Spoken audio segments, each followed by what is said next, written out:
సిద్దిపేట జిల్లా హుస్నాబాద్ మున్సిపాలిటీలో కోఆప్షన్ సభ్యుల ఎన్నికకు ప్రత్యేక సమావేశం నిర్వహించారు. ఎక్స్ అఫీషియో సభ్యులుగా హాజరయ్యారు మంత్రి పొన్నం ప్రభాకర్. సమావేశంలో పాల్గొన్నారు చైర్మన్ దండి లక్ష్మి, వైస్ చైర్మన్ చిత్తారి పద్మ, కౌన్సిలర్లు. మున్సిపాలిటీలో కోఆప్షన్ సభ్యుల ఎన్నికకు ఓటింగ్ నిర్వహించారు కమిషనర్ మల్లికార్జున్. జనరల్ కేటగిరీలో కోఆప్షన్ సభ్యులుగా ఉన్న పున్నా లావణ్య, బుక్యా సరోజ ఎన్నికయ్యారు. మైనార్టీ విభాగంలో కోఆప్షన్ సభ్యుడిగా మహమ్మద్ హాసన్ లాల్ ఎన్నికయ్యారు. భిన్నాభిప్రాయాల మధ్య పెండింగ్ లో మరొక కోఆప్షన్ సభ్యుల ఎన్నిక జరిగింది. కోఆప్షన్ సభ్యులుగా ఎన్నికైన పున్నా లావణ్య, బుక్యా సరోజన, మహమ్మద్ హాసన్లు ప్రమాణ స్వీకారం చేయించారు మున్సిపల్ కమిషనర్ మల్లికార్జున్.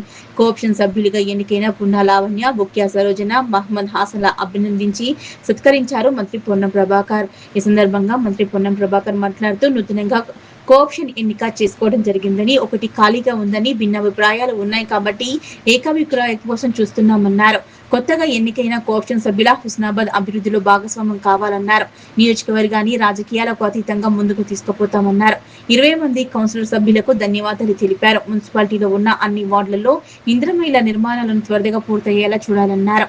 అవి పూర్తయితే కొత్తగా ఇంద్రమయిలు వస్తాయన్నారు. కొత్తగా ఎన్నికైన కోఆప్షన్ సభ్యుల మున్సిపల్ కి మంచి పేరు తెచ్చేలా కౌన్సిలర్లతో కలుపుకుంటూ పోయి ఒకే గొంతుగా ముందుకు సాగాలన్నారు.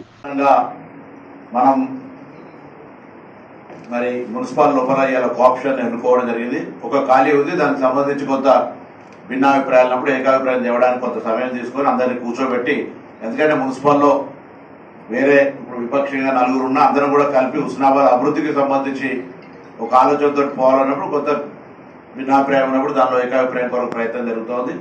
తప్పకుండా ఇప్పుడు ముగ్గురు కూడా హుస్నాబాద్ పట్టణానికి సంబంధించి గతంలో ఈ పరిపాలన వ్యవస్థలో ఉన్నటువంటి వాళ్ళకు సంబంధించినటువంటి తప్పకుండా హుస్నాబాద్ అభివృద్ధిలో కొత్తగా ఎన్నికైనటువంటి సభ్యులు కూడా భాగస్వాములు అవుతారని నేను, అదేవిధంగా కౌన్సిల్లో ఉన్నటువంటి 20 మంది సభ్యులు, హుస్నాబాద్ కేంద్రంగా ఉన్నటువంటి పాత్రికేయులు, హుస్నాబాద్ కేంద్రంగా ఉన్న అధికారులు అందరూ కూడా ఈ నియోజకవర్గ కేంద్రమును అందరికంటే అభివృద్ధి చేసే విధంగా కలిసి రాజకీయాలకు అతీతంగా ముందుకు పోదామని మరొకసారి శాసనసభ్యుడిగా మీ అందరూ విజ్ఞప్తి చేస్తూ, మరి నెక్స్ట్ తర్వాత వాళ్ళ ముగ్గురు పిలిచి 20 మంది కౌన్సిలర్స్ అందరూ కూడా హృదయపూర్వకంగా నా ధన్యవాదాలు, అభినందనలు. ఇది సందర్భంలో ఒక విజ్ఞప్తి చేస్తా ఉన్నా, దయచేసి మీ వార్డులో ఉన్న ఇందిరమిల్లు తొందరగా పూర్తి చేస్తే నేను మళ్ళీ కొత్త ఇందిరమిల్లు వస్తాయి, పూర్తి అయిన దగ్గరనే ఇస్తాను. నన్ను ఏం మొహమాట పడదు, నన్ను ఏమనద్దు. ఎవరెవరు తొందర కొంచెం ఎంబడి పడి కంప్లీట్ చేసుకోండి.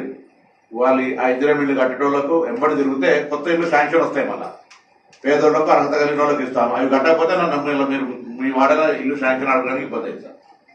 ప్లీజ్.